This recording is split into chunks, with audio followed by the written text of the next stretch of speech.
Udah di kapur, udah pakai bocor. Ada berit, ada tikus. Sudah. Beli mobil, baru keluar dari showroom. Sudah bekas mobil. Harganya udah turun.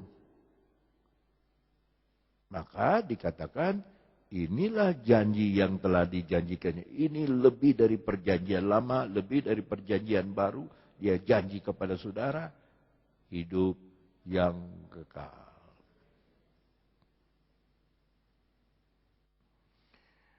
Dulu waktu saya SD, kelas 3 SD, saya diajar sebuah lagu. Saya masih ingat sekarang. Tapi saya tidak mengerti maksudnya apa. Barangkali ada yang mengerti, saya nggak tahu. Bapak Supanda yang ajar sama saya. Sembari menari. Pitola so pitola, pitolane pancur batu. Sikola so sikola, sikolane nambar baju. Rege rege, rege rege, rege tumbasi antar balige. Sayang, say siraya la tumbang, siraya la tumbang, siraya la tumbang. Sayang, sayang, holong mandorong honi pak tilik, tilik, holong mandorong honi pak balik. Balik itu lagu mana saya nggak tahu. Cuman kata balige-nya kayaknya lagu Batak, ada balige. Ada ibu sini, betul Bu? Tuh, betul lagu Batak. Artinya saya nggak tahu. Sama dengan saudara penuh dengan Roh Kudus, artinya nggak tahu. Tapi itu lagu sorga. Bahasa sorga. Kita berdoa dalam bahasa roh. Saya nggak ngerti, tapi itu lagu sorga. Ya.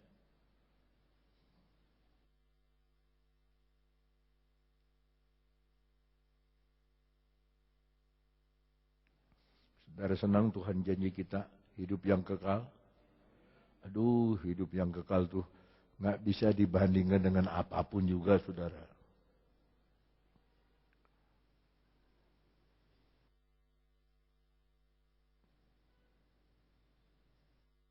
Apa tuh ya lagu lama yang mengenai hidup? Ikut Tuhan Yesus dapat warisan. Ikut Tuhan Yesus dapat warisan. Warisan, warisan, warisan. Hidup kekal, warisan, warisan, warisan. Hidup kekal. Aduh. Maka bagi saudara-saudara yang sudah mendahului kita itu mereka tuh udah senang. Saudara mau nangis mau enggak, mereka udah senang. Udah senang. Ya. Saya bandingkan dengan minggu lalu, saya jalan aja sakit loh, saudara. Jalan tuh sakit. Pulang dari Jakarta itu saudara Hendra yang bawa, nggak sengaja kena lubang. Kalau kena lubang tuh sakit badan saya. Kok sakit? Bukan cuma pinggang, semua tulang sakit. Jadi dari sini kaki sakit, tulang semua tulang saya. Terus akhirnya pulang dari Cirebon itu tumit saya sakit, pincang. Kemarin begitu jemaat lihat saya jalan biasa, aduh sudah senang mereka. Ya, sudah nggak bengkak lagi. Ya namanya di dunia. Entar sakit kepala, entar sakit pinggang, entar nyeri awak, entar enggak, nanti enggak enak badan. Ya. Ada satu orang yang kerja di Amerika, orang Manado. Dia enggak enak badan, tapi mau bilang enggak enak badan dia bingung. Sebab bosnya tuh enggak ngerti apa tuh enggak enak badan. Jadi dia bilang my body is not delicious katanya. Badan saya nggak enak, jadi dia pakai bahasa makanan my body is not delicious. Bingung tuh bos. Itu penyakit apa my body is not? Terus kalau mau bilang masuk angin in wind. Kenapa itu badannya merah-merah? In wind masuk angin dikerik katanya. Orang Amerika itu bingung.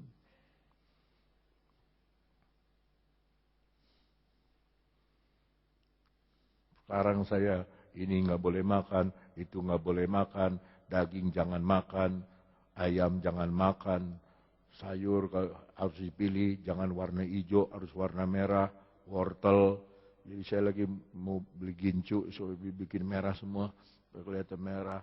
Ya, ayam kulitnya nggak boleh, ini nggak boleh, itu ini nggak boleh, sebab nanti ganggu kepada ginjal, macam-macam. Saya bilang kita udah dekat sama hidup yang kekal kok diganggu-ganggu ya. Saudara mau hidup kekal? Tapi nggak mau sekarang ya.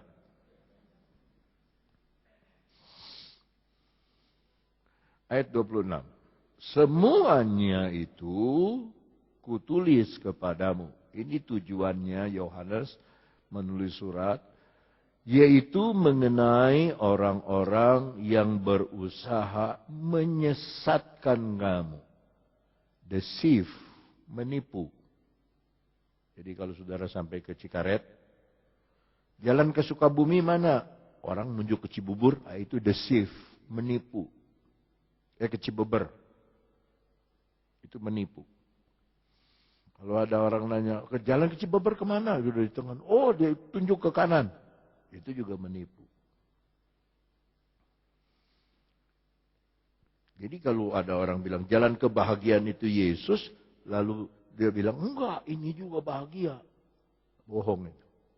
Jangan sampai ada yang menipu kita. Satu kali Yesus tetap Yesus. Ya, satu kali Tuhan tetap Tuhan, satu kali Pantekosta tetap Pantekosta, semua itu kutulis kepadamu, yaitu mengenai orang-orang yang berusaha menyesatkan kamu. Bagaimana melawan kesesatan ini? Yang itu tadi, firman yang dulu kamu dengar harus tetap tinggal di dalam kamu. 3 kali dia ngomong, tetap tinggal di dalam kamu. Sebab kalau apa yang kupesankan itu tetap tinggal di dalam kamu, kamu ada di dalam anak dan ada di dalam Bapa. Sebab itu ayat 27, di dalam diri kamu, kata sebab itu kurang tepat. Harusnya tetapi. Sebab dalam bahasa Inggris pakai kata but, tetapi. Tetapi di dalam diri kamu, bukan tetap. Tetap tidak ada. Ada pengurapan yang telah kamu terima daripadanya. Karena itu tidak perlu kamu, and you do not need that anyone teach you. Tidak perlu kamu diajar oleh orang lain. Tetapi sebagaimana pengurapannya mengajar kamu tentang segala sesuatu, dan pengajarannya itu benar,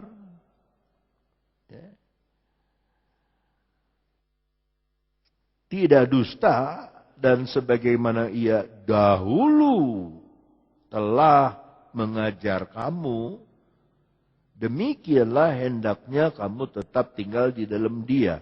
Dia di sini adalah Roh Kudus. Pengurapan itu. Yang pertama di dalam Anak dan di dalam Bapa. Sekarang di dalam Roh Kudus. Saya bisa tambahkan satu garis lagi. Setelah Yesus ada Roh Kudus. Ya. Apa kita nggak perlu belajar? Sebab dikatakan kita nggak perlu diajar orang lain lagi. Maksudnya, ajaran tentang hidup yang kekal itu sudah disahkan oleh Roh Kudus. Oleh urapan, begitu saudara penuh dengan Roh Kudus. Kemarin saya ngajar Roh Kudus di kelas 1. Saya tanya, siapa yang belum penuh Roh Kudus? Angkat tangan paling 10 orang. Tapi begitu yang mau penuh Roh Kudus maju ke depan, hampir semua maju. Ternyata hampir semua belum penuh Roh Kudus. Begitu sembahyang, saya dengar satu-satu. Sudah penuh semua. Penuh semua berkata-kata dalam berbagai bahasa. Saya bilang ini modal kamu. Roh Kudus ini modal. Ini guru besar. Guru besar kita itu Roh Kudus.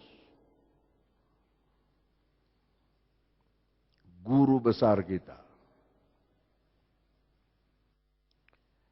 Nah, saya diundang ke Jombang, GSPDI. Dalam 12 tahun, baru 12 tahun gereja itu. Jemaatnya 600. Bedstone-nya 150.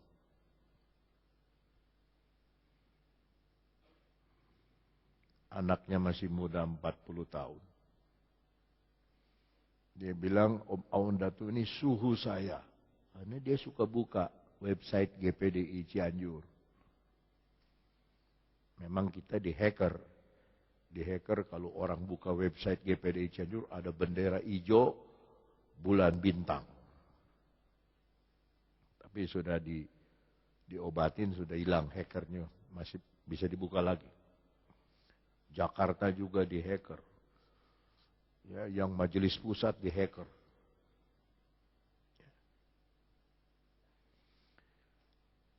Ada berita yang mengagumkan. Di Inggris ada satu anak muda umur 17 tahun. Tiba-tiba jadi miliarder. Karena dia menciptakan sesuatu di internet, dia jual, dibeli. Sama Google sama apa dibeli. Langsung dia jadi kaya. 17 tahun. Tapi dia pakai internet untuk ilmu, untuk cari ilmu. Kalau kita kan lain. Pakai internet untuk hai-haian. Memang sekarang tidak bisa di stop.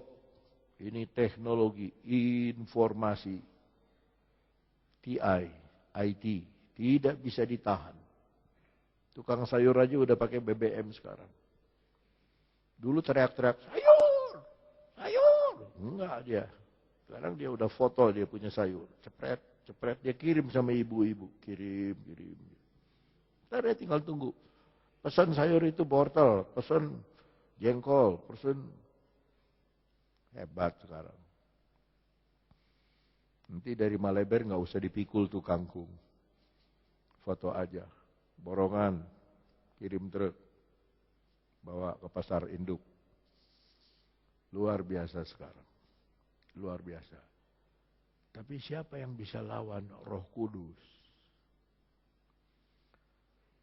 Ya, siapa yang bisa lawan Roh Kudus? Dia itu guru di atas sekalian guru. Saya bingung loh sama Roh Kudus itu ya. Pendeta kan banyak, saudara. Pendeta kan banyak. Tapi khotbahnya beda-beda. Alkitabnya sama.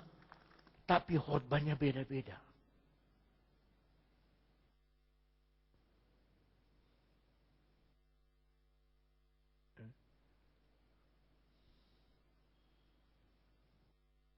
Nah, saya sedang